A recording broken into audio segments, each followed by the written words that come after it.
어머니, 분위기 파악 좀 하세요. 정말 창피해요. 혜진아, 내가 그렇게 창피하니? 엄마, 우리 이제 각자 인생 살아요. 엄마는 어떻게 살라는 거니? 현준아, 74년을 너희만 위해 살았는데 엄마가 그렇게 짐이었니? 74년 동안 자식만을 위해 살아온 제 모든 것이 한순간에 무너져 내렸습니다. 안녕하십니까? 방금 들으신 그 차가운 말들. 아니면 설마 진짜 자식이 그럴까? 하는 마음에 믿어지지 않으시나요? 오늘 제가 들려드릴 이야기는 바로 그런 믿기 힘든 현실에서 일어난 일입니다. 평생을 오직 자식만을 위해 살아온 한 어머니의 이야기.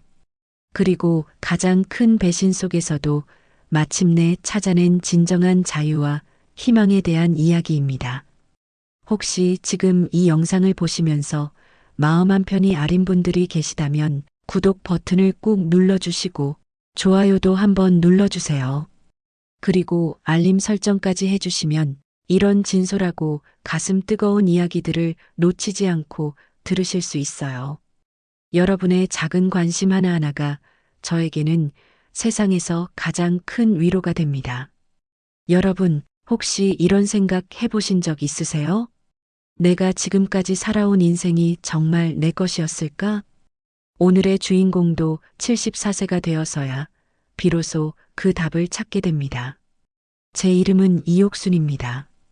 올해 74이에요. 지금 이 나이가 되어서야 깨달은 게 있어요. 부모의 사랑이란 건 결코 당연한 게 아니라는 것을, 그리고 때로는 가장 사랑했던 사람에게서 가장 큰 상처를 받기도 한다는 것을요. 돌이켜보면 저는 평생을 남을 위해 살았습니다. 20살에 시집와서 지금까지 단 하루도 제 자신을 위해 산 적이 없었어요. 항상 남편을 위해서, 자식들을 위해서였죠.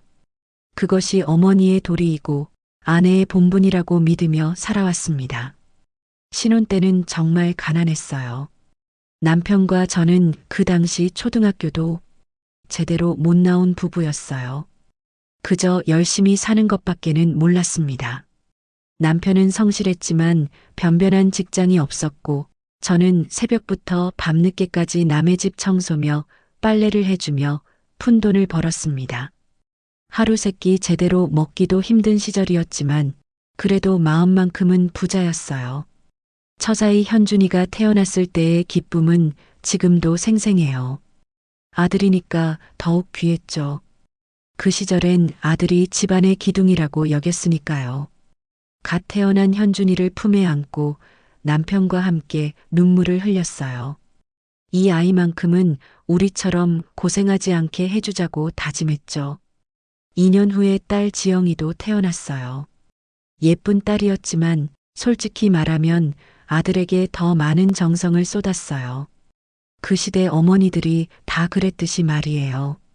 지금 생각해보면 지영이에게는 정말 미안한 일이지만요.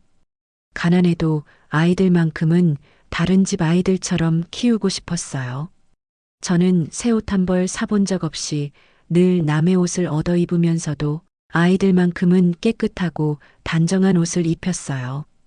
그리고 아무리 형편이 어려워도 아이들 밥상만큼은 부족함 없이 차리려고 애썼어요.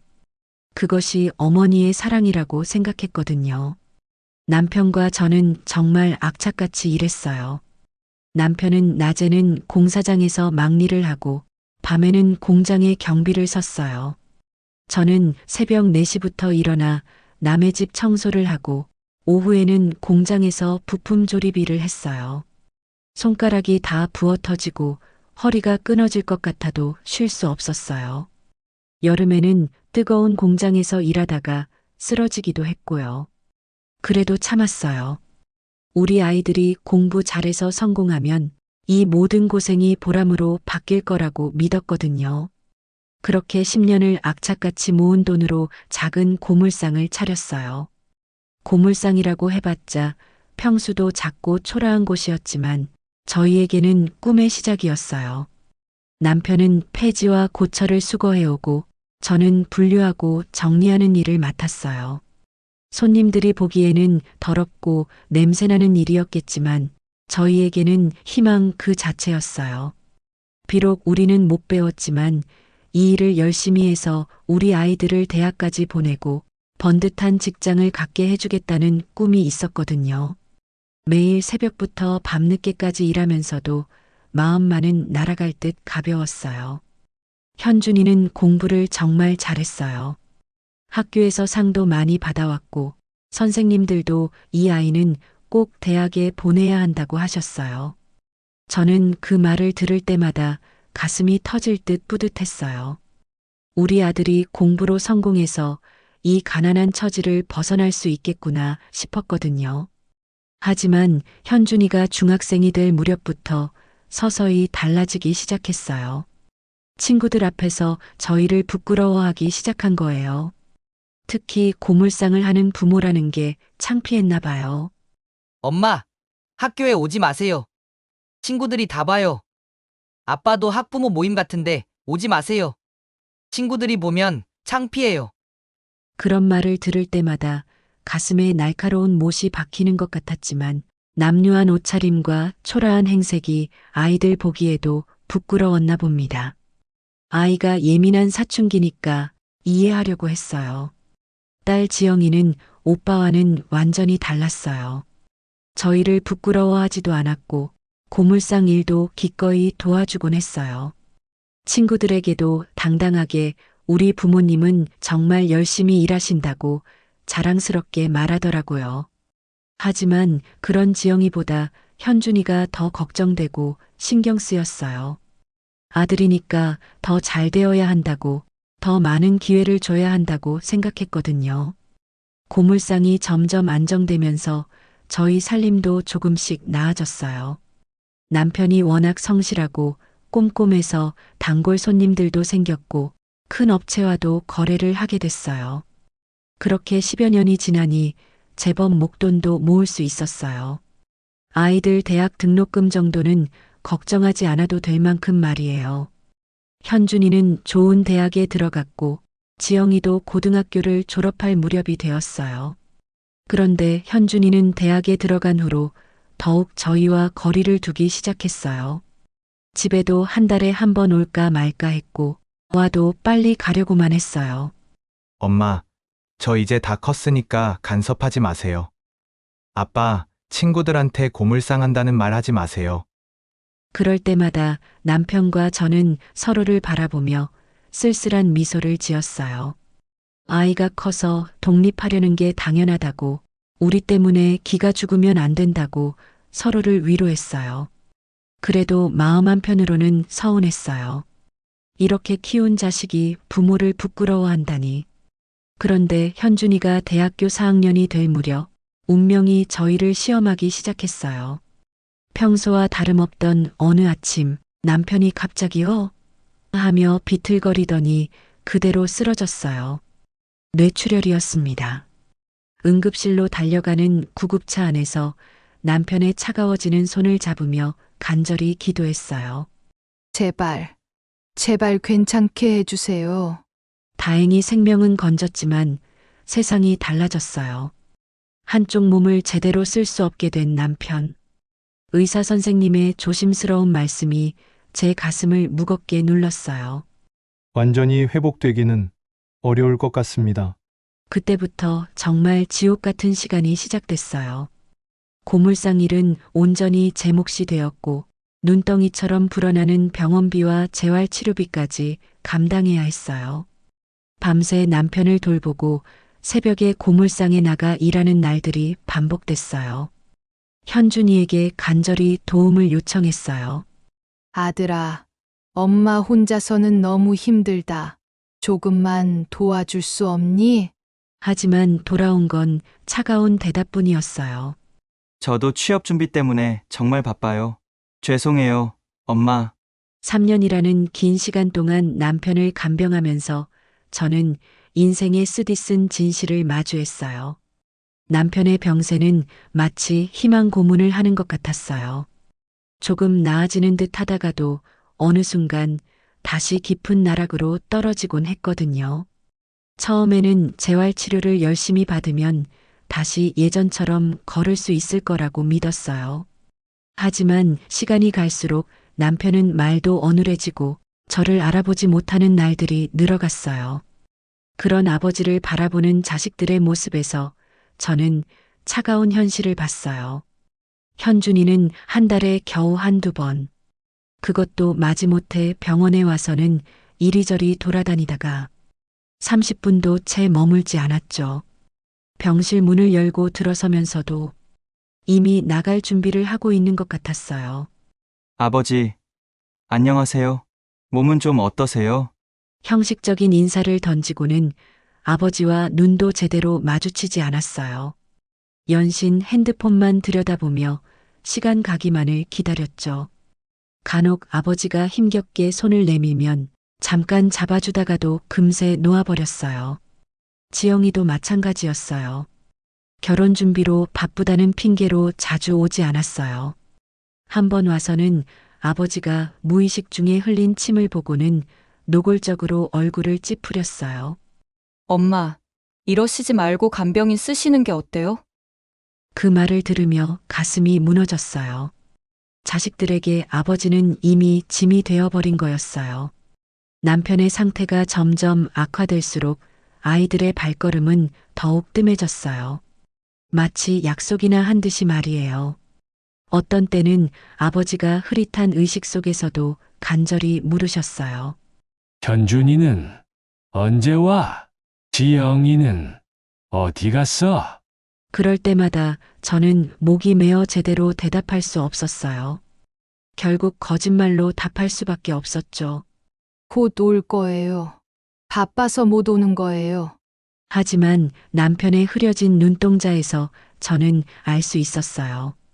남편도 다 알고 있다는 것을, 자식들이 더 이상 자신을 찾지 않는다는 것을, 그럼에도 아무 말하지 않는 남편의 모습이 더욱 가슴 아팠어요.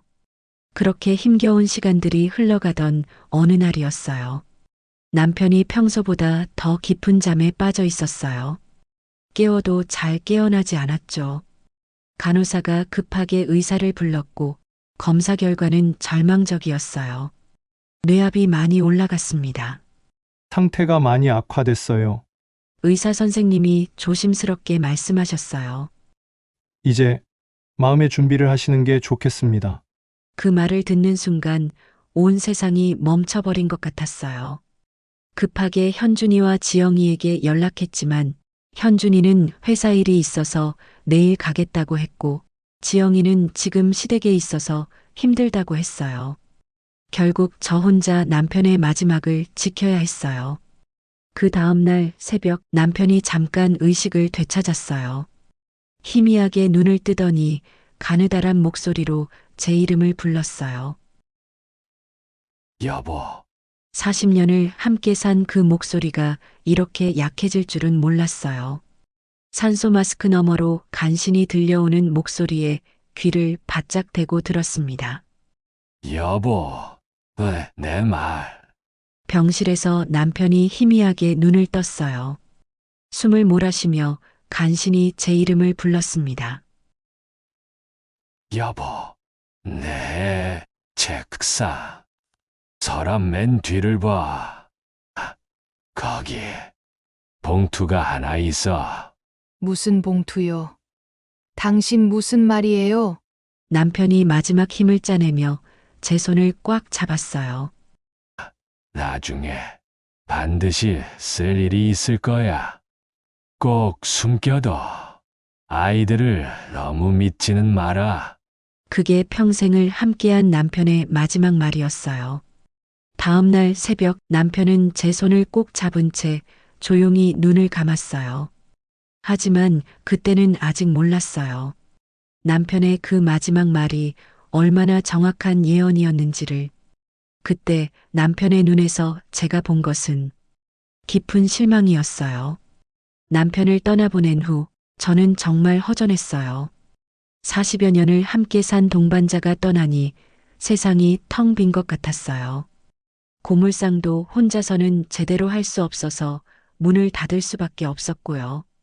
그래도 남편이 남긴 말이 계속 마음에 걸렸어요. 왜 그런 말을 했을까? 무슨 뜻일까? 남편이 세상을 떠난 후 오랜 병원비 때문에 돈을 많이 썼지만 그래도 남편이 모아둔 돈이 남아 있어서 당분간은 살아갈 수 있었어요. 남편이 얼마나 알뜰하게 모았던지. 하지만 마음은 갈수록 공허해졌어요. 자식들은 아버지가 돌아가신 후에도 연락이 뜸했어요. 일주일에 한 번, 그것도 안부 인사 정도가 전부였죠. 그러던 중 현준이가 결혼한다는 소식을 전해왔어요. 드디어 며느리를 보게 되는구나 싶어 기대가 컸어요. 아들이 좋은 사람 만나서 행복하게 살면 그것만으로도 감사한 일이니까요. 첫 만남은 고급 레스토랑에서였어요. 현준이가 정한 곳이었는데 저는 그런 곳에 가본 적이 없어서 무엇을 입고 가야 할지도 몰랐어요. 평소 입던 수수한 옷을 입고 갔는데 며느리 될 사람인 혜진이를 보는 순간 위축됐어요. 며느리 혜진이는 정말 세련되고 예쁘더라고요. 그런데 저를 보는 눈빛이 뭔가 차가웠어요. 안녕하세요, 어머니. 정중하게 인사는 했지만 그 속에서 저는 미묘한 시선을 느꼈어요. 제 옷차림이, 제 말투가, 제 존재 자체가 불편하다는 듯한. 하지만 며느리 될 사람이니 잘해야겠다 싶어 최대한 친근하게 대했어요. 며느리 혜진이, 우리 현준이 잘 부탁해요. 네, 알겠습니다. 그런데 대화가 길어질수록 분위기가 이상해졌어요. 며느리 혜진이가 슬며시 꺼낸 말이 충격이었어요. 어머니, 신혼집 마련은 어떻게 하실 생각이세요? 신혼집 마련? 네, 요즘 시대에 전세금 3억 정도는 있어야 하지 않나요? 현준 오빠 혼자서는 마련하기 어려우니까. 그 말을 듣고 당황스러웠어요. 3억이라니. 저희가 평생 모은 돈의 전부였어요. 혜진이, 그게 어머니께서 준비해 주시는 거 맞죠? 요즘 시대에 신혼집은 시댁에서 마련해 주는 게 일반적이잖아요. 주변에서 다 그렇게 하더라고요. 마치 당연한 것처럼 말하는 혜진을 보며 당황했어요. 현준이는 옆에서 아무 말도 하지 않았어요. 마치 미리 약속이나 한 듯이 말이에요. 그날 밤 집에 돌아와서 많은 생각을 했어요. 남편이 컨디션이 조금 좋아지던 어느 날 저에게 진지하게 했던 말이 떠올랐어요. 현준이한테 1억, 지영이한테는 5천만 원만 줘. 나머지는 숨겨놔. 왜 그런 말을 했을까? 이제야 조금 이해가 되는 것 같았어요. 결국 저는 남편의 유언대로 했어요. 현준이에게는 1억을 주고 제가 한 푼 두 푼 절약해서 따로 모아둔 돈 3천만 원을 더 보탰어요. 총 1억 3천만 원이었어요. 현준아, 이게 엄마가 줄 수 있는 전부야. 엄마, 고마워요. 그때 현준이가 보여준 감사의 표정을 보며 저는 뿌듯했어요. 역시 내 아들이야. 이런 마음이 들었죠. 하지만 그 기쁨도 잠시였어요. 혜진의 태도가 싹 달라진 거예요.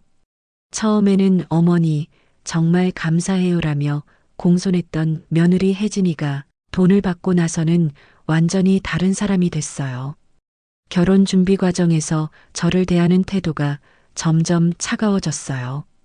결혼식 준비도 저는 완전히 배제됐고 혜진이 어머니가 모든 걸 주도했어요. 어머니는 그냥 편하게 계세요. 저희가 알아서 다 할게요. 듣기에는 배려하는 말 같았지만 실제로는 참견하지 마세요라는 뜻이었어요.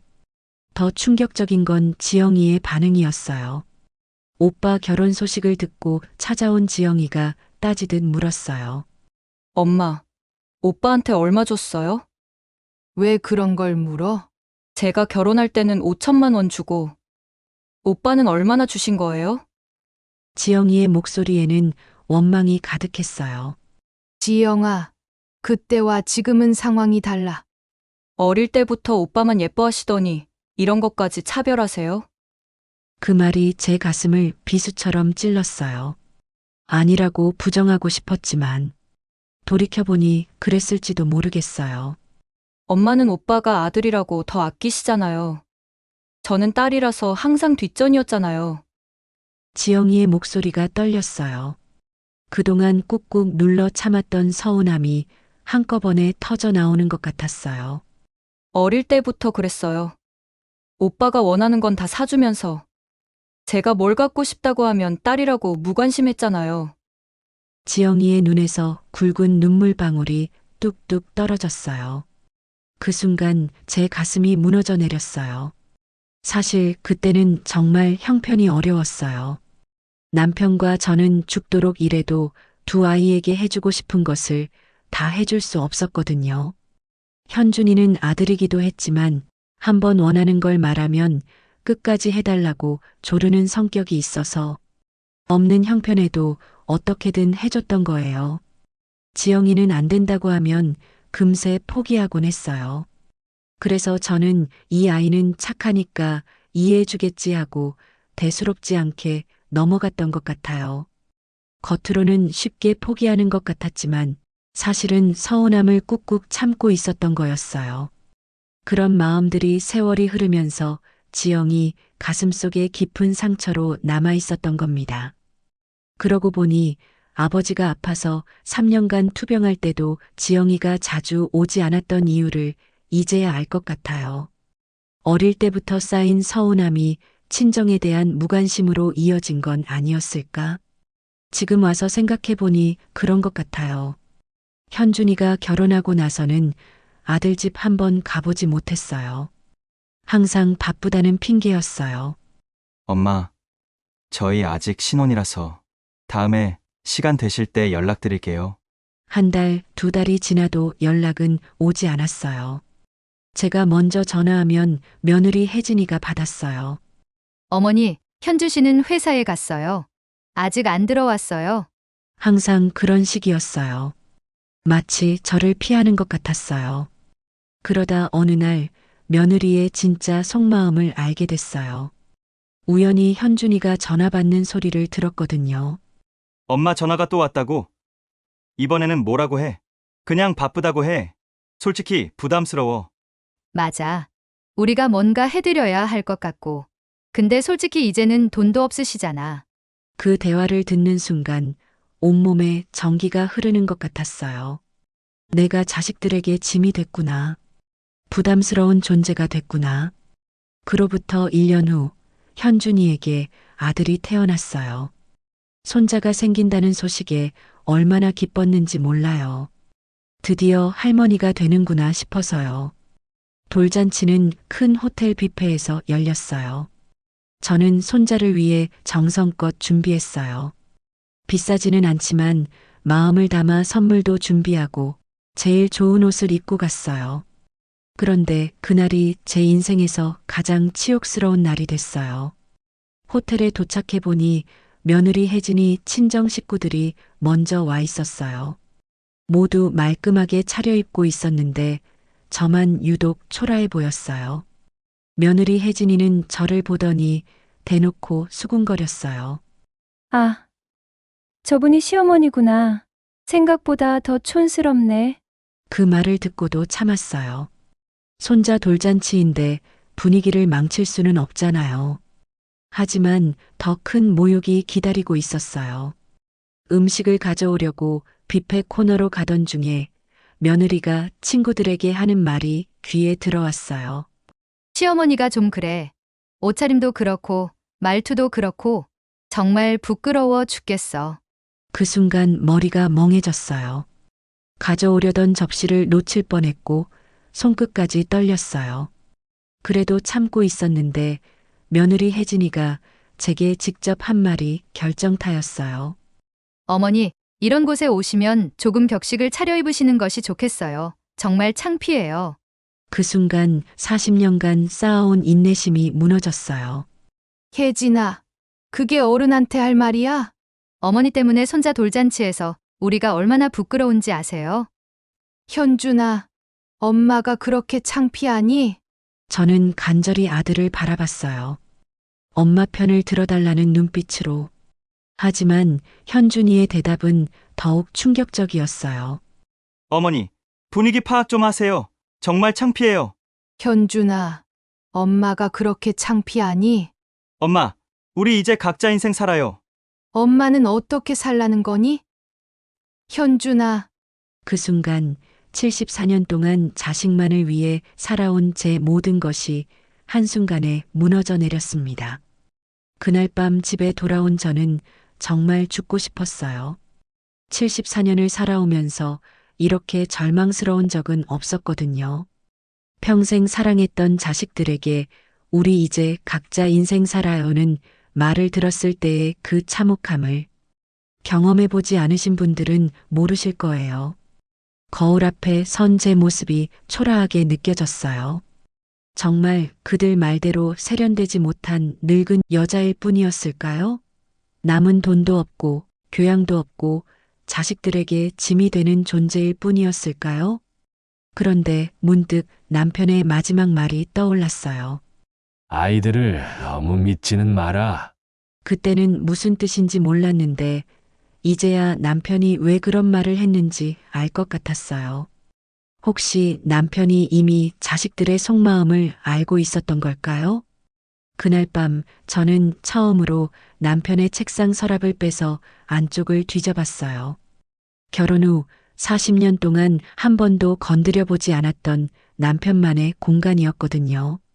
서랍 맨 뒤쪽에서 두꺼운 봉투 하나를 발견했어요. 봉투 겉면에는 남편의 흔적이 묻어있는 글씨로 이렇게 적혀 있었어요. 옥순이에게 꼭 필요할 때 열어보시오. 손이 떨렸어요. 남편이 대체 무엇을 숨겨놓았던 걸까요? 봉투를 열어보니 통장 여러 개과 증권, 그리고 남편의 편지 한 통이 들어있었어요. 통장들을 하나하나 확인해 보는데 믿을 수 없었어요.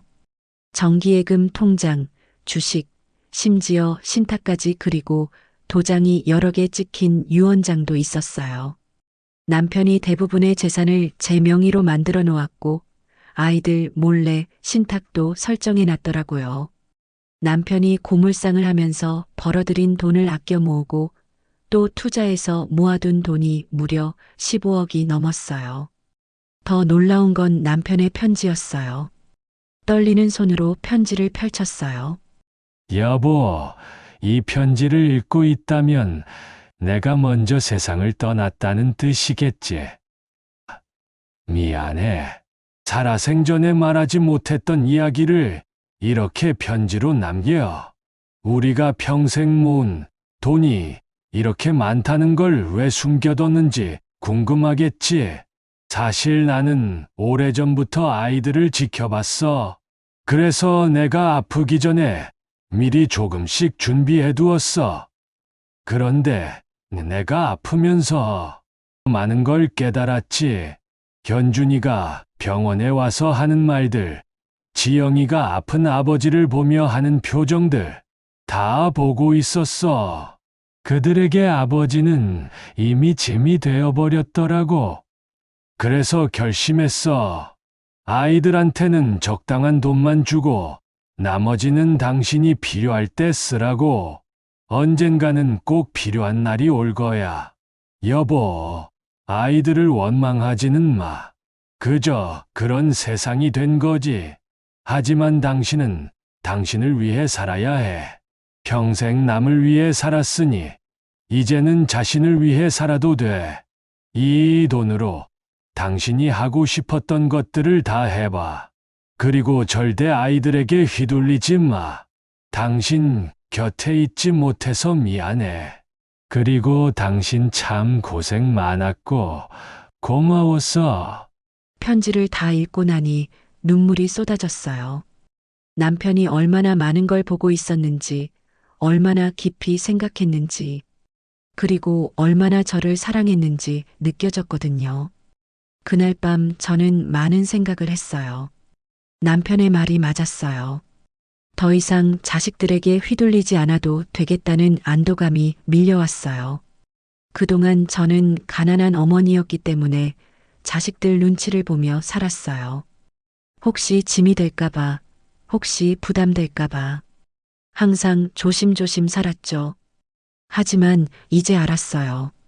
아이들이 어릴 때부터 한 푼 두 푼 아껴가며 모은 돈을 결혼할 때 아낌없이 주고 온 마음을 다해 사랑해 주었건만 자식들이 저를 대하는 태도를 보면 그들 마음속에 정말 부모에 대한 사랑이 있는 것인가 의문이 들었어요. 하지만 이렇게 큰 재산을 정리하려면 전문가의 도움이 필요했어요. 상속세 문제도 있고 각종 절차도 복잡했거든요. 며칠 후 저는 법무사 사무실을 찾아갔어요. 남편이 남긴 재산을 어떻게 정리해야 할지 자문을 구하기 위해서였죠. 그런데 법무사 사무실에서 뜻밖의 사람을 만났어요. 현준이 고등학교 동창인 민수였어요. 그도 상속 문제로 왔다가 저를 본 거였죠. 어머니, 여기서 뵙다니. 어떻게 오셨어요? 아, 민수야. 그냥 볼 일이 있어서. 혹시 상속 관련 일이신가요? 아버님이 돌아가신 후 정리할 게 있으신가 봐요. 그때 제가 당황해서 대답을 제대로 못했어요. 민수가 그런 저를 보고 이상하게 생각했나 봐요. 어머니, 현준이 아버님이 남기신 재산이 많으셨나 봐요. 이런 곳까지 오시는 걸 보니 아니야. 그런 건 아니고. 하지만 민수는 이미 눈치를 챈 것 같았어요. 며칠 후 현준이한테서 전화가 왔어요. 엄마, 민수가 그러는데 어머니를 법무사 사무실에서 봤다면서요? 아, 그냥 볼 일이 있어서. 엄마, 혹시 아버지 상속 때문에 가신 거예요? 뭔가 복잡한 절차가 있나 봐요. 현준이의 목소리에서 의심이 느껴졌어요. 민수가 그러는데 엄마가 상속세 관련으로 이야기하는 것 같다고 했어요. 그때부터 현준이가 본격적으로 의심하기 시작한 거였어요. 그 법무사 사무실 일 이후로 자식들의 의심은 걷잡을 수 없이 커졌어요. 제가 평소와 다른 행동을 보일 때마다 더욱 확신을 갖게 된 거죠. 그동안 시장에서 할인 상품만 사던 제가 갑자기 백화점에서 쇼핑을 하더라는 거예요. 74년을 살면서 백화점에서 제 옷을 사본 적이 한 번도 없었는데 이번 기회에 한 번쯤은 그런 곳에서 옷을 골라보고 싶었어요. 근처에 사는 아는 사람이 며느리한테 말했나 봐요. 그런데 더 놀라운 건 지영이의 반응이었어요. 현준이가 지영이에게 말했나 봐요. 지영아, 엄마가 요즘 이상해. 법무사 사무실도 다니고, 은행도 자주 다니고, 백화점에서 쇼핑도 하고. 뭐, 법무사 사무실에? 그럼 아버지가 우리가 생각한 것보다 많은 돈을 남겨두셨나 봐. 그날 저녁 지영이가 급하게 찾아왔어요. 표정이 심상치 않았어요. 엄마, 예전과 달리 돈을 많이 쓰시는데 그게 어디서 나온 건가요? 지영아, 갑자기 무슨 말이야? 오빠 말을 들어보니 엄마가 백화점에서 쇼핑도 하시고 심지어 법무사까지 찾아가신다면서요? 평소와 너무 다르잖아요. 지영이의 목소리에는 의욕이 담겨 있었어요. 엄마, 솔직히 말씀해 주세요. 아버지가 저희 몰래 재산을 남겨두신 거 맞죠? 엄마, 저도 아버지 딸이에요. 오빠만 더 받을 수는 없잖아요. 혹시 더 있으면 저한테도 줘야 하는 거 아니에요? 그 순간 정말 허탈했어요. 지영이마저 돈 때문에 이런 말을 하다니. 그동안 제가 현준이만 편애했다고 서운해했던 지영이가 결국 따져보니 돈에 대한 욕심은 똑같았던 거예요. 그 후 현준이한테서 전화가 왔어요. 돌잔치에서 있었던 일 때문에 미안하다는 전화였어요. 엄마, 그때 저희가 너무 말을 함부로 했어요. 죄송해요. 됐다, 현준아. 엄마가 부족해서 그런 거니까. 엄마, 그게 아니라 저희가 너무 예민했던 것 같아요. 사실 혜진이도 많이 후회하고 있어요. 그런데 이상하게도 현준이 말이 예전과 달랐어요. 뭔가 애쓰는 듯한 계산적인 느낌이 들었어요. 엄마, 그런데 혹시 아버지가 남긴 돈이 더 있나요? 역시 그거였어요. 미안하다는 말도 결국 돈 때문이었던 거예요. 왜 그런 걸 물어? 아니요, 그냥 엄마가 혼자 계시니까 어려운 일은 없으신지 걱정되어서요. 저희가 더 자주 찾아뵈어야 하는데. 말도 안 되는 거짓말이었어요. 정말 엄마를 걱정했다면 돌잔치에서 그런 모욕적인 말을 했을 리 없잖아요. 며칠 후 현준이가 직접 찾아왔어요. 며느리와 함께였어요. 그런데 두 사람의 태도가 180도 달라져 있었어요. 어머니, 그날은 정말 죄송했어요. 평소에도 어머니께 잘해드리지 못했는데. 며느리가 허리를 90도로 굽히며 사과했어요. 어머니, 제가 케이크도 사왔어요. 어머니가 좋아하시는 딸기 케이크요. 현준이도 한없이 다정했어요. 하지만 저는 알 수 있었어요. 이들의 변한 태도가 진심이 아니라는 걸요. 며느리가 케이크를 꺼내면서도 눈은 집 안 곳곳을 훑어보고 있었거든요. 엄마, 사실 저희가 온 건 엄마 혼자 사시는 게 걱정되어서예요. 그래서 이 집도 너무 크고 관리하기도 어려우시잖아요. 저희가 도와드릴 수 있으면 좋겠는데. 며느리가 슬며시 말을 꺼냈어요. 어머니, 혹시 아버님께서 적금이나 그런 거 더 해놓으신 건 없나요? 요즘 금리도 낮고 해서 더 좋은데 투자하시는 게 좋을 것 같은데. 현준이가 조심스럽게 말했어요. 그래서 혹시 아버지가 숨겨둔 재산이 더 있는 건 아닌지 저희가 관리해드릴 수 있으면 좋겠는데요. 그 순간 정말 어이가 없었어요. 돌잔치에서 엄마, 우리 이제 각자 인생 살아요. 라며 모욕했던 아들 내외가 말이에요. 그 다음날 지영이도 혼자 찾아왔어요. 오빠 내외가 다녀간 걸 알고 있었나 봐요. 엄마, 어제 오빠 가족이 왔다면서요? 무슨 이야기 했어요? 별거 아니야. 엄마, 저도 알 권리 있어요. 아버지가 남긴 재산이 더 있으면 저한테도 말해주세요. 지영이의 눈빛이 변해 있었어요. 예전에 서운해하던 딸의 모습이 아니라 마치 권리를 주장하는 사람 같았어요. 엄마, 솔직히 오빠만 더 받을 수는 없잖아요. 저도 아버지 딸인데. 지영아, 너까지. 엄마, 제가 그동안 차별받으면서도 참고 살았는데 이런 것까지 불공평하면 안 되잖아요. 그 말을 들으며 마음이 더 무거워졌어요. 결국 지영이도 현준이와 다를 바 없었던 거예요. 그날 밤 저는 결심했어요. 더 이상 이 자식들에게 휘둘리지 않겠다고, 남편의 유언대로 살아가겠다고. 다음 날 아침 일찍 현준이한테 전화했어요. 현준아, 엄마가 멀리 이사 간다. 엄마, 갑자기 무슨 말씀이세요? 엄마도 이제 내 인생을 살아보려고 한다. 너희들한테 짐이 되기 싫어서. 엄마, 그런 말씀 마세요. 현준아, 엄마 마음 정했으니까 말리지 마라. 그리고 앞으로 연락하지 마라.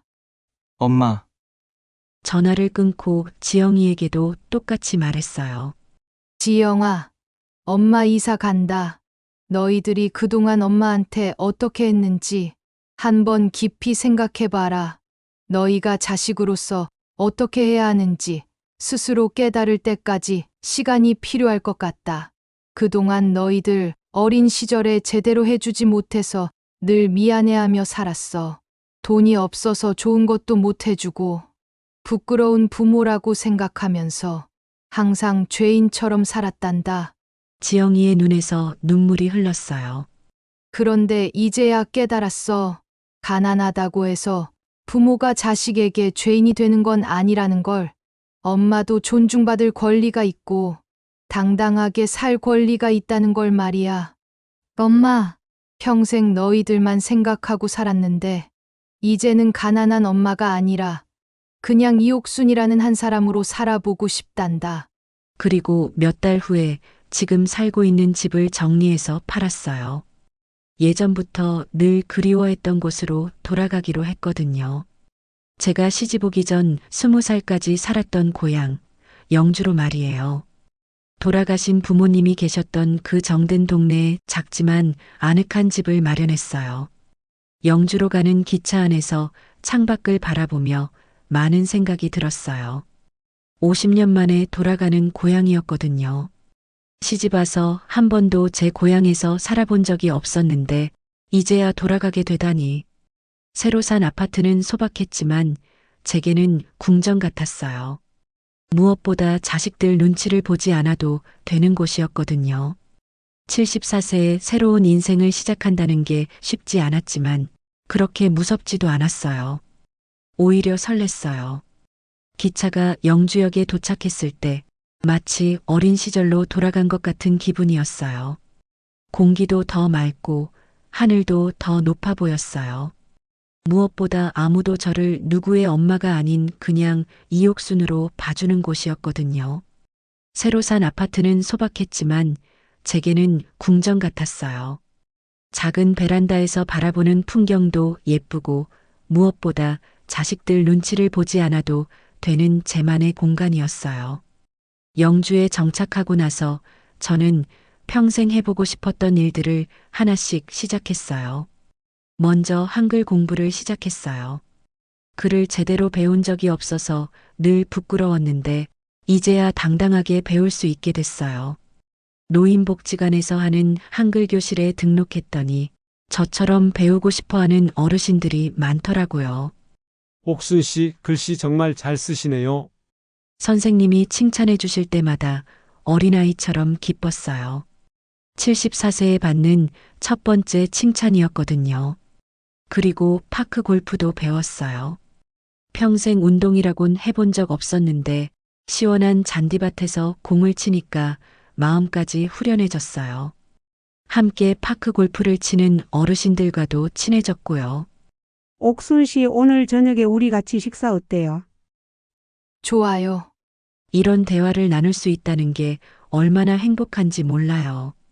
자식들과 함께 있을 때는 항상 눈치를 보느라 편하게 웃어본 적이 없었거든요. 하지만 예상대로 자식들이 찾아왔어요. 엄마, 왜 이렇게 멀리 오셨어요? 현준이가 다급하게 말했어요. 엄마, 혼자 이런 곳에서 사시면 어떻게 해요? 아프시면 누가 돌봐드려요? 지영이도 걱정스러운 표정으로 말했어요. 하지만 저는 이미 마음을 정했어요. 현준아, 지영아, 너희들이 정말 엄마를 걱정한다면 엄마의 선택을 존중해줘. 엄마, 저희가 잘못했어요. 아니야. 엄마는 이제 행복해. 여기서 새로운 친구들도 사귀고 하고 싶었던 일들도 하면서 살고 있어. 어머니, 그런데 혹시 아버지가 남긴 재산은 어떻게 하실 생각이세요? 역시 마지막까지도 관심은 돈이었어요. 그때 며느리가 조심스럽게 말했어요. 그 순간 가슴이 차갑게 식어내렸습니다. 정말 끝까지 돈이었구나. 그 돈은 엄마가 쓸 거야. 평생 남을 위해서만 살았으니까 이제는 나를 위해 써보고 싶어. 그리고 봉사도 하고 기부도 하면서 의미 있게 쓰고 싶고. 엄마, 그래도 저희는 자식인데. 현준이의 목소리에는 여전히 권리를 주장하는 톤이 섞여 있었어요. 자식이라고? 정말 자식다웠다면 엄마가 이렇게 떠날 일은 없었을 거야. 제 목소리가 떨렸어요. 74년을 살면서 이렇게 단호하게 말해본 적이 없었거든요. 엄마를 사랑한다면, 엄마의 행복을 원한다면, 엄마가 이 돈으로 하고 싶은 일 하는 걸 응원해줘야 하는 거 아니니? 그게 진짜 자식이 할 일이야. 자식이면 부모가 행복하게 사는 걸 원해야지. 부모의 재산만 계산할 게 아니라 부모님 마음을 헤아려야 하는 거 아니니? 난 너희들에게 최선을 다했다. 그 말에 두 자식 모두 할 말을 잃었어요. 그날 자식들이 돌아간 후 며칠 뒤 지영이 혼자 다시 찾아왔어요. 이번에는 표정이 달랐어요. 엄마, 죄송해요. 지영이가 무릎을 꿇고 울면서 말했어요. 그동안 엄마가 저희한테 얼마나 상처받으셨을까. 마음이 너무 아팠어요. 지영아, 엄마가 여기서 행복하게 사시는 모습을 보니까 엄마 선택이 맞았던 것 같아요. 지영아, 엄마를 이해해줘서 고마워. 엄마, 가끔 연락드려도 될까요? 그래라. 그 후로 지영이는 자주 안부 전화를 했어요. 돈 이야기는 전혀 하지 않고 그냥 엄마가 건강한지 잘 지내는지만 물어봤어요.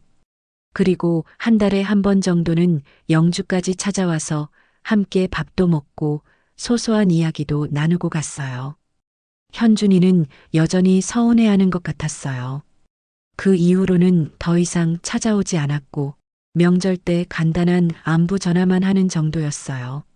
내 자식이지만 엄마의 마음을 이해하기까지는 조금 더 시간이 필요한 것 같았어요. 영주에서 생활한 지 1년이 지났을 때 저는 새로운 기쁨을 발견했어요. 바로 나눔이었어요. 혼자 쓰기에는 너무 많은 돈이었거든요.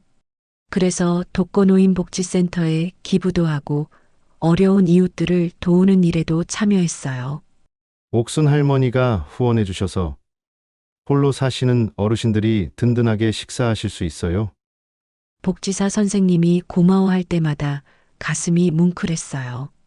돈이 이렇게 의미 있게 쓰일 수 있구나 싶었어요. 그리고 제가 다니는 한글 교실에도 작은 도서관을 만들어 드렸어요.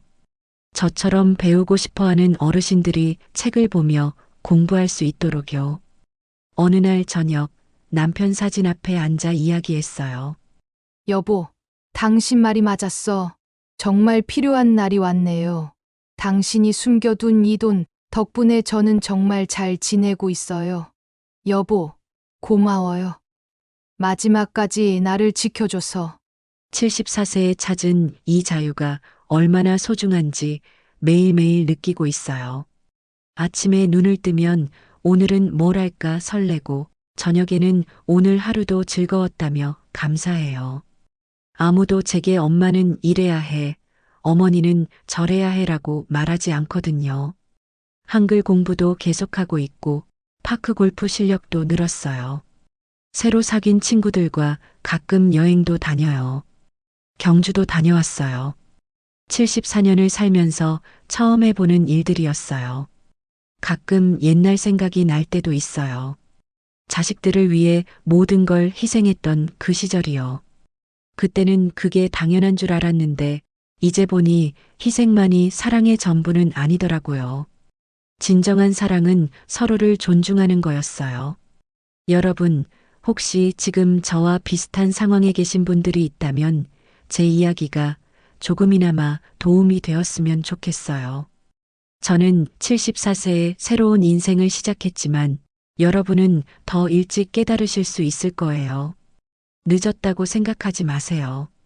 언제든지 새로운 시작은 가능하니까요. 지금까지 긴 이야기 들어주셔서 정말 감사합니다. 제 인생에서 가장 힘들었던 시간, 그리고 그 속에서 찾은 진정한 자유에 대한 이야기를 나눌 수 있어서 큰 위로가 됐어요. 혹시 여러분도 비슷한 경험이 있으시거나 지금 고민이 있으시다면 댓글로 나눠주세요. 그리고 오늘 이야기가 조금이라도 여러분 마음에 와닿으셨다면 구독 버튼을 꾹 눌러주시고 좋아요도 한번 눌러주세요. 여러분의 작은 관심 하나하나가 저에게는 세상에서 가장 큰 격려가 됩니다. 마지막으로 지금 이 방송을 들으시는 모든 분들이 자신만의 행복을 찾아가시길 진심으로 바랍니다. 여러분 모두 건강하시고 행복하세요. 감사합니다.